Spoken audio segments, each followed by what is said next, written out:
irmãs, aleluia, a diaconisa irmã Leila, preletora desta noite, aleluia, o diácono ali, amém, Jaime, amém, todos são, aleluia, nós estamos felizes, né, as irmãs aqui do conjunto Acorde Celeste, é uma nova etapa que estamos, aleluia, atravessando, aleluia, estamos aqui neste local, aleluia, e muitas almas eu creio que vão entrar por essas portas, né? Porque o Senhor nos escolheu, nos chamou para fazer uma grande obra. E quando o Senhor nos chama, aleluia, ai daquele que olhar para trás, né? Nós de maneira nenhuma podemos, aleluia, deixar mão, aleluia, do arado, né? Temos que fazer a vontade do nosso Deus. E nesta noite eu quero, aleluia, deixar assim para as irmãs, aleluia, todas as irmãs querem ser Marias, né? Ninguém quer ser Marta, mas a obra do Senhor precisa,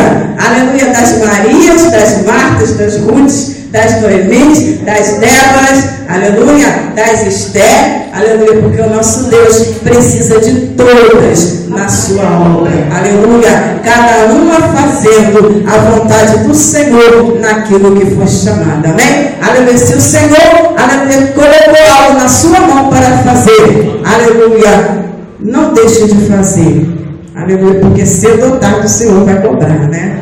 Aleluia, naquele grande dia, você não pode, aleluia, se apresentar diante do Senhor com as suas mãos vazias.